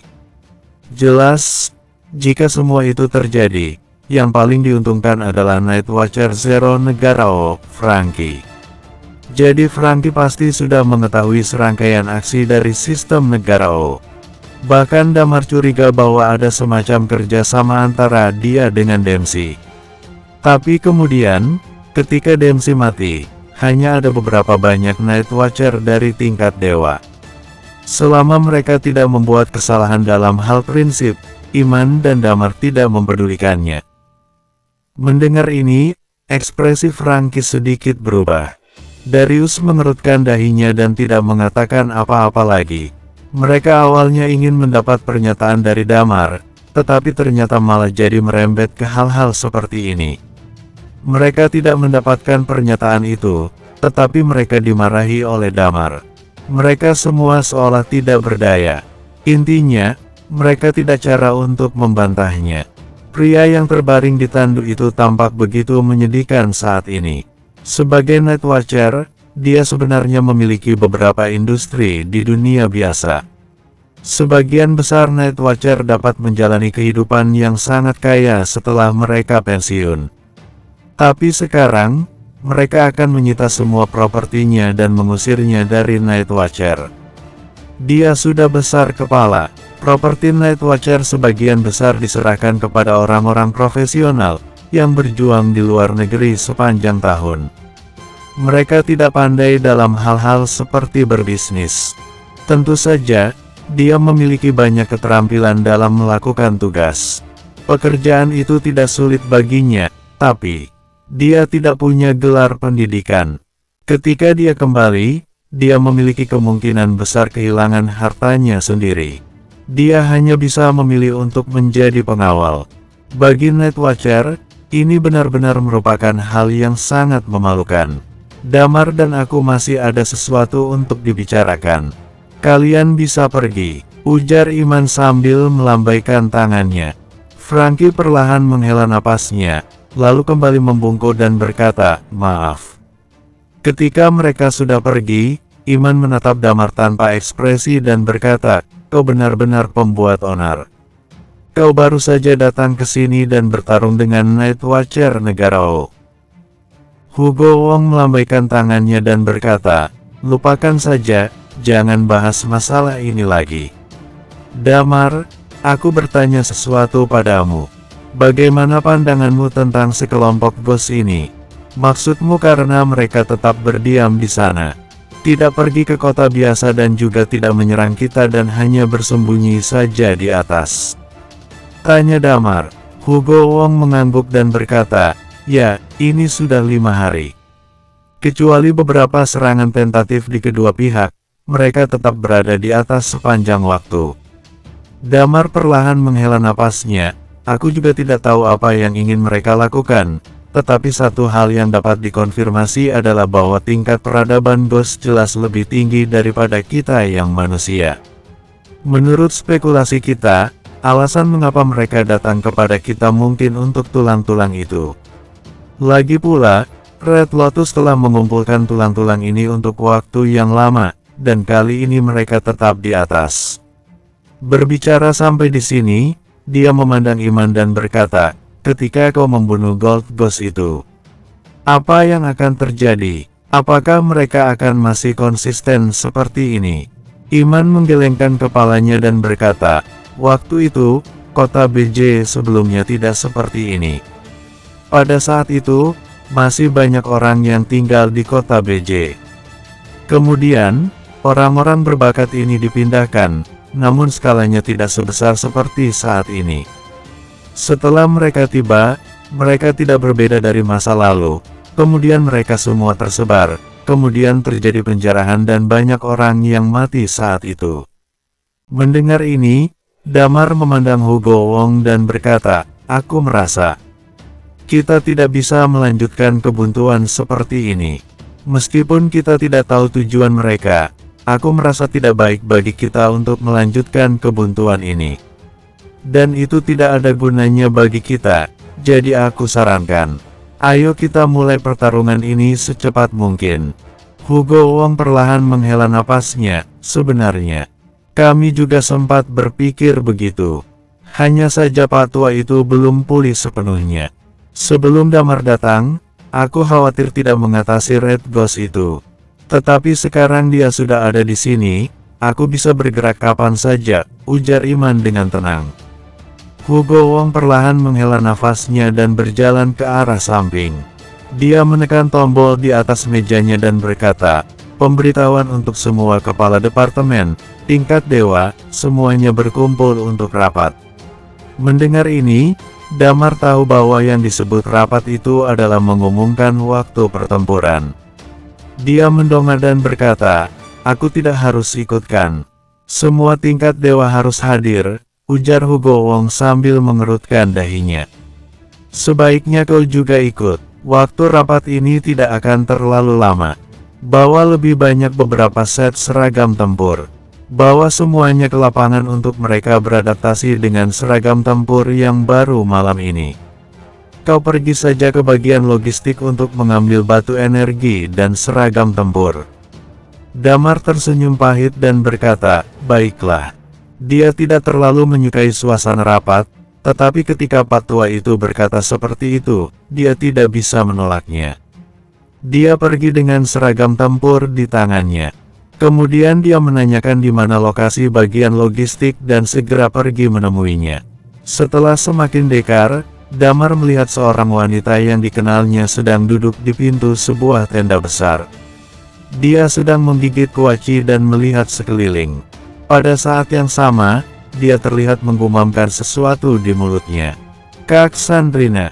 Ketika melihat orang itu, Damar menyambutnya dengan penuh semangat.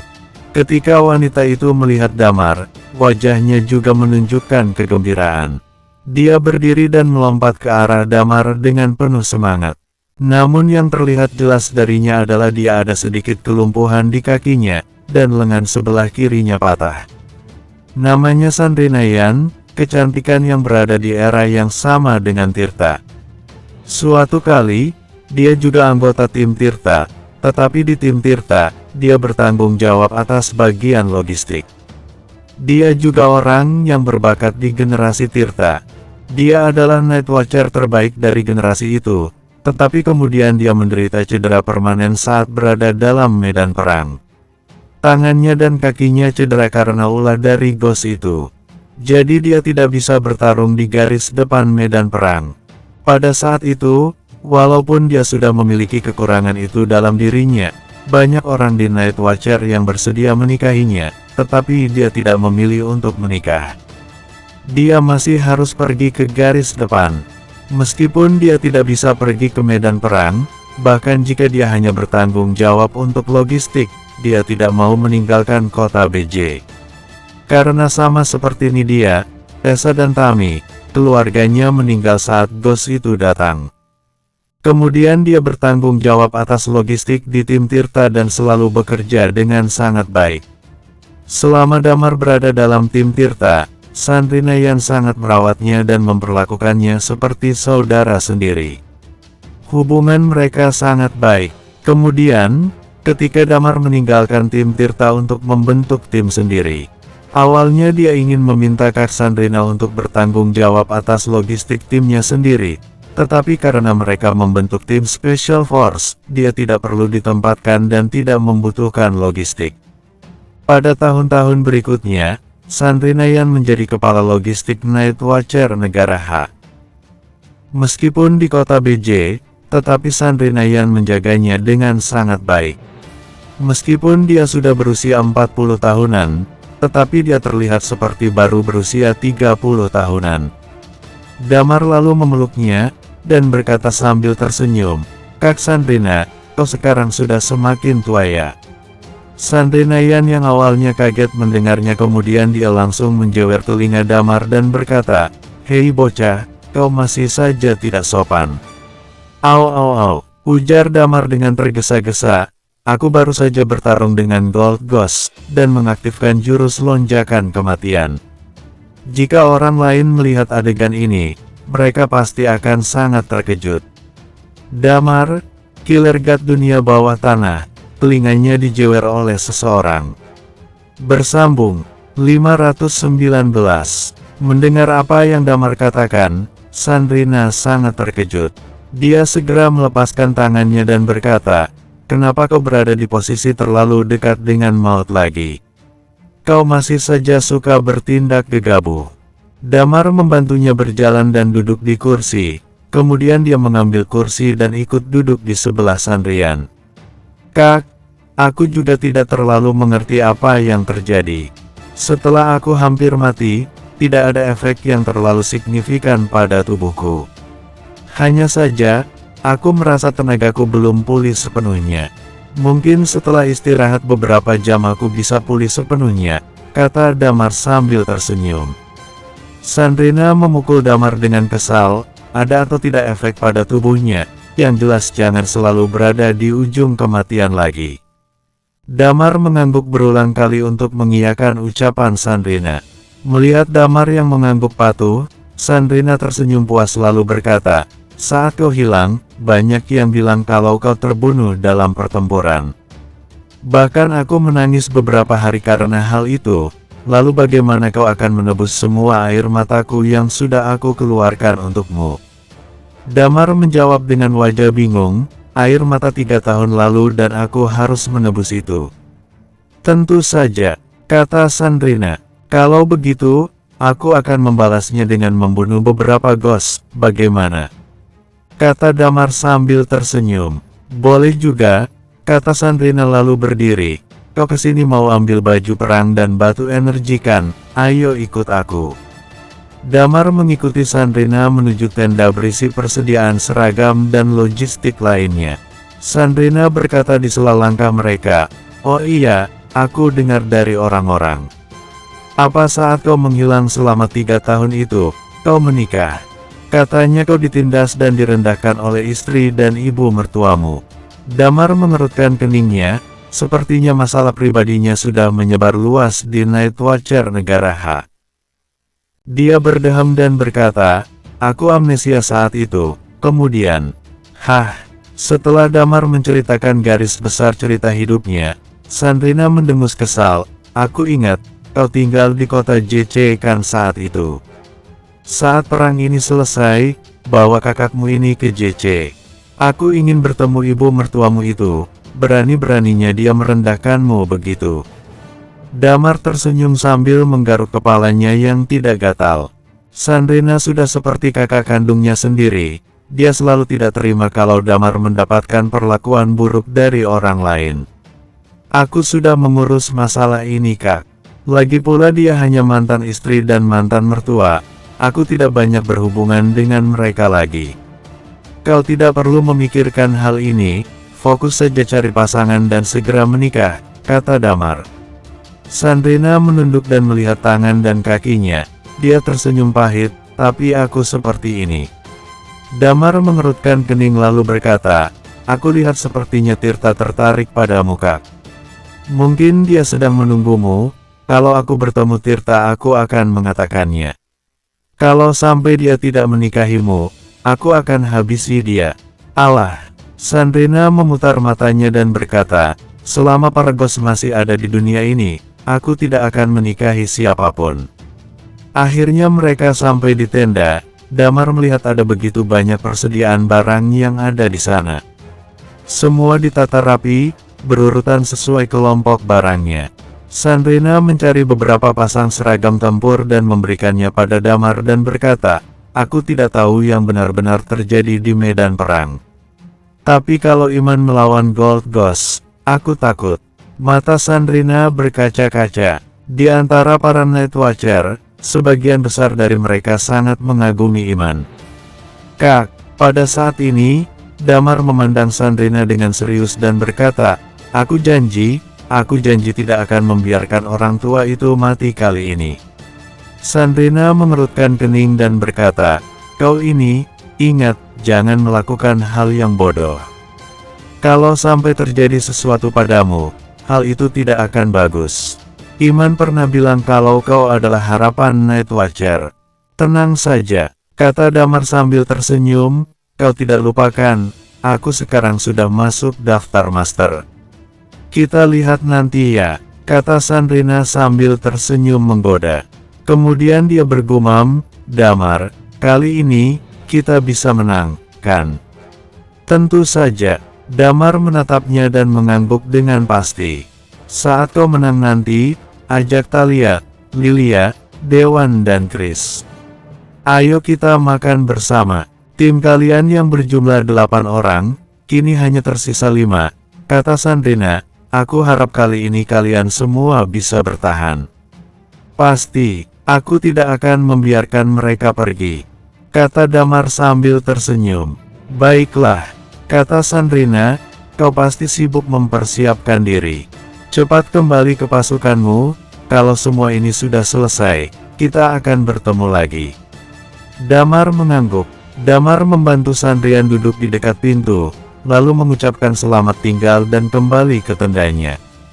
Di pintu masuk tenda, Talia dan Chris sedang duduk di sana. Mereka melihat tenda milik tim Arton yang ada di sebelah mereka. Semua tim Arton bersembunyi di dalam tenda dan sama sekali tidak keluar saat tim Damar menempati tenda di sebelah mereka. Setelah Damar semakin dekat, dia melirik tenda milik Arton dan berkata, Talia, kau kan sudah tingkat dewa sekarang.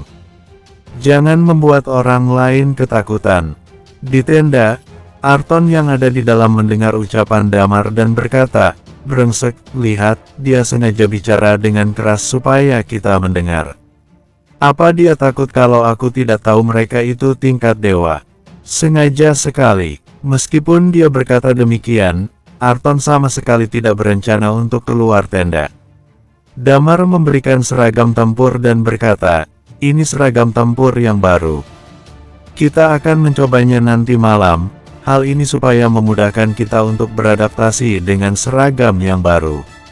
Aku dengar seragam ini mampu membantu pergerakan kita dan katanya dapat membantu kita saat terjun dari ketinggian rendah, lumayan bagus. Mendengar hal ini, Chris langsung bersemangat dan berkata, kenapa harus menunggu nanti malam?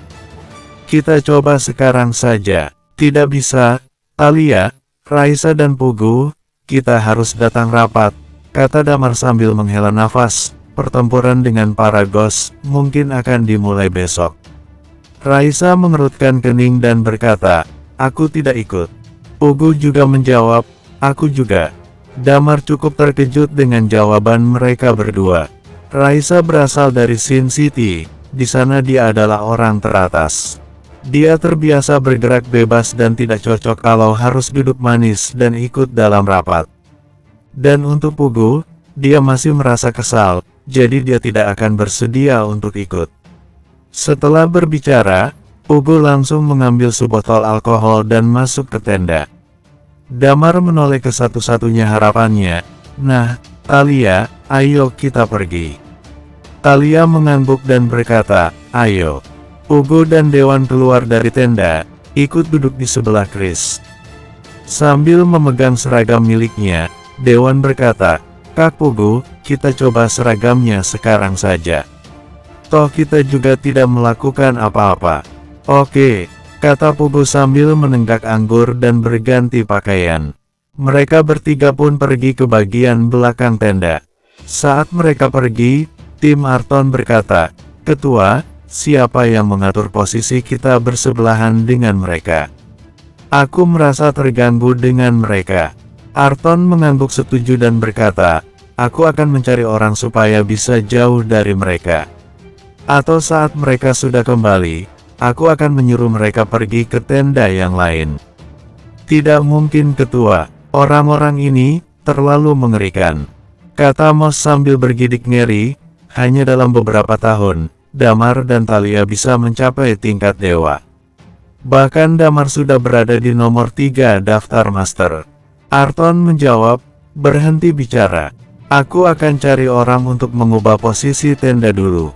Di sisi lain, Damar dan Thalia masuk ke dalam tenda tempat rapat digelar.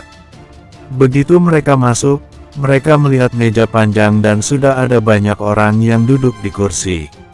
Iman, Hugo, Frankie, dan para pemimpin Night Watcher setiap negara. Serta ada 19 tingkat dewa. Begitu Damar dan Thalia masuk, suara seseorang terdengar, nomor 3 daftar master, kau membuat kami semua menunggu. Damar mengerutkan kening dan melihat pemilik suara. Damar tidak mengenal orang ini. Di sebelah orang ini, ada Sugi Hanggono dan Roland Lazuardi. Jelas, orang ini memiliki hubungan baik dengan dua orang ini. Damar mengangkat alisnya dan menatap tanpa menjawab. Damar terlambat karena harus mengambil seragam untuk timnya, dan dia adalah orang terakhir yang datang, tapi Damar sama sekali tidak peduli. Damar dan Thalia lanjut berjalan ke samping dan duduk di kursi yang masih kosong. Tepat setelah mereka berdua duduk, pria itu berkata dengan nada kesal, "Tes. Minta maaf saja tidak, Iman, sepertinya kau mengajarkan tata krama dengan sangat baik. Generasi muda dengan kekuatan hebat tapi nol adabnya." Bersambung 520. Damar mengerutkan kening. Dia tidak peduli tentang apapun yang orang ini katakan.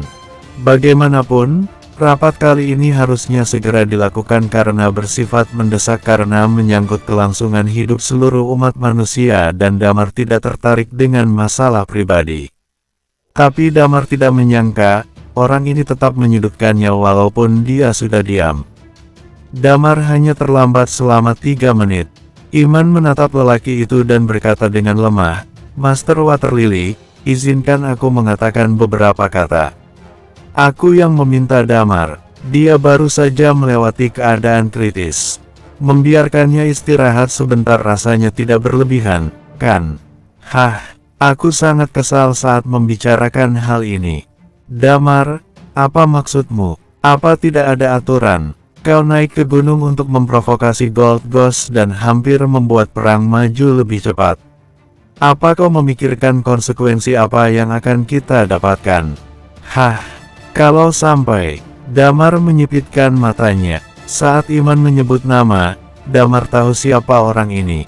Dia adalah adik seperguruan Peter Sanjaya. Ini aneh, ini rapat untuk membahas taktik bukan tempat untuk meluapkan sesuatu yang bersifat subjektif, kata Damar dengan nada santai. Kalau misal kau mempunyai masalah denganku, silakan temui aku. Bahkan aku persilakan kalau kau ingin menyelesaikan masalah ini dengan kekerasan. Silakan lawan aku. Yang lain hanya menonton dan tidak mengatakan apa-apa. Beberapa orang terlihat menganggukkan kepala setuju dengan Damar. Damar tidak terlambat lebih dari 5 menit, jadi tidak perlu membesar-besarkan hal ini. Rapat adalah tempat untuk berdiskusi, terlebih lagi rapat kali ini bertujuan membahas taktik serangan yang bersifat penting. Terlihat sekali kalau Master Waterlily sengaja menjatuhkan Damar. Waterlily terkejut saat melihat respons orang-orang. Dia merasa tersudut. Oke, berhenti semuanya. Kita bahas urusan ini dulu, kata Hugo menengahi sambil tersenyum seramah mungkin. Kami telah memutuskan untuk melakukan serangan besok, kata Waterlily. Serang, teriak beberapa orang dengan penuh semangat. Sugi menelan ludah dan berkata, tidak ada tanda-tanda mereka akan melakukan serangan. Ini adalah saatnya untuk kita melakukan serangan dan mengakhiri semuanya. Cepat atau lambat kita harus tetap bertindak. Sekarang ada 7 Red Ghost dan 1 Gold Ghost. Mereka harus diserang dengan taktik yang tepat agar tidak ada yang sia-sia. Selain Night Watcher, para tingkat dewa juga ikut berbicara. Melihat mereka yang mulai bersahut-sahutan seperti burung camar, Damar menghela napas. Diam, terak Hugo. Cepat atau lambat para ghost harus segera dibasmi. Tidak mungkin kami diam saja karena mereka tidak bergerak, kata Hugo. Kita tidak bergerak selama ini karena sedang menunggu Damar agar dia bisa menghadapi Red Ghost. Dan yang kedua karena menunggu Iman kembali ke keadaan terbaiknya. Sekarang dua syarat itu hampir terpenuhi. Meskipun para ghost belum bergerak, kami curiga mereka memiliki rencana lain. Semakin lama mereka tinggal, semakin merepotkan. Jadi, kami berencana untuk mulai beraksi besok pukul 9 pagi. Selanjutnya, rapat dilanjutkan dengan membahas hal mengenai pertempuran esok. Tentu saja, kebanyakan dari mereka yang berbicara adalah para tingkat dewa yang bukan bagian dari Night Watcher. Talia mengerutkan kening dan tenggelam dalam pikirannya. Pada saat yang sama, Damar juga tenggelam dalam pikirannya. Mereka semua berkumpul di tempat ini karena sudah waktunya mempertaruhkan nyawa. Tapi tidak dapat dipungkiri, rasa putus asa pasti hinggap di hati mereka. Sekuat apapun mereka, saat akan bertempur untuk mempertaruhkan nyawa pasti ada rasa panik yang mereka coba tutupi. Saat pertarungan dimulai besok, semua orang harus melakukan perannya. Hugo melihat orang-orang yang mengatakan kurang setuju. Dia menghela napas dan berkata dengan tegas, ini adalah keputusan yang kami tetapkan, ikut saja. Walaupun Hugo tidak memiliki keahlian bela diri yang hebat, tapi semua orang sangat menghormati setiap keputusannya. Besok pukul 9 pagi, kita akan bergerak. Kalau Gold Ghost turun, Iman akan mengambil tindakan melawannya. Para tingkat dewa akan dibagi menjadi 2 kelompok sesuai dengan rencana. Setiap kelompok terdiri dari 9 orang, tujuan kalian adalah untuk mengepung dan membunuh Red Ghost. Damar akan bergerak sendiri dan membantu kalian, kata Hugo. Waterlily mendengus dingin, ide kalian bagus sekali. Kami harus bergerak dan kerja keras, tapi kau membiarkan Damar bergerak dengan bebas. Bagaimana kalau dia tidak ikut bertempur dan malam bersembunyi? Master Waterlily, perang ini tidak hanya kau sendiri yang bergerak. Kalau kau berbicara hal tidak masuk akal begini, segera pergi dari sini. Frankie yang tidak selalu berada di pihak Damar pun ikut muak dengan Waterlily. Damar menatap Frankie keheranan, tumben sekali. Sepertinya Franky memiliki pendirian yang bagus. Dalam masalah besar seperti ini, tidak tepat untuk bertindak egois dan subjektif. Water Lily menutup mulutnya tak berbicara. Hugo melihat semua tingkat dewa dan menghela napas. Dalam pertempuran ini, kita harus menang. Kalau kita kalah, kemungkinan besar semua Night Watcher yang bertugas akan mati di sini. Paragos akan menyerbu pemukiman dan kota. Hari invasi Paragos akan jadi mimpi buruk semua orang. Kalau kita menang, hal ini akan menjadi awal yang baru untuk menyambut dunia yang tenang. Begitu Hugo mengatakan hal ini, semua orang membuat ekspresi serius di wajah mereka. Benar, inilah momen hidup dan mati. Paragos yang melihat kehidupan manusia seperti rumput di tanah yang lapang, tidak akan pandang bulu dalam menebas semuanya. Kalau Paragos menang, dengan kekuatan Blue Ghost saja dapat menghancurkan dunia. Pertempuran ini bernama Dome Wars.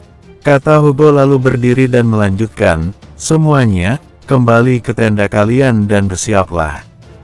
Pukul 9 esok hari, kita akan menuju puncak Gunung Athos. Rapat pun selesai, semua orang bubar. Damar dan Thalia kembali ke tenda dan berganti seragam. Mereka segera menyusul rekan-rekan yang lain dan bersiap untuk menguji seragam tempur baru. Pada saat ini, di tenda yang lain, Sugi, Roland, Water Lily, dan seseorang berumur 50-an sedang duduk di dalamnya. Damar ini terlalu gila. Berapa banyak orang tingkat dewa yang dia bunuh selama ini? Katanya Alan Hibbert, orang nomor 6 dalam daftar master, mati di tangannya, kata Water Lily. Kakak seperguruanku, gara-gara Damar dia di penjara. Jelas saja, dia sekarang sudah masuk daftar master. Pantas saja dia tidak menghormati kita yang seniornya, bahkan Iman tidak berusaha mendidiknya. Kata Sugi, dia pernah mengancamku dan Roland. Mata Water Lily berkata, besok pertempuran akan dimulai. Kita akan bertarung dengan Red Ghost dan Damar harus bertindak sendiri. Sepertinya ini tidak buruk juga. Katakan saja apa maksudmu, kata Roland. Damar bergerak sendiri. Dalam pertempuran yang kacau ini, semua bertarung sekuat tenaga. Kalau Damar mati, kita tidak akan disalahkan, kata Water Lily. Senyum tipis menghiasi wajah mereka, dengan anggukan setuju satu sama lain. Bersambung. Terima kasih banyak bosku.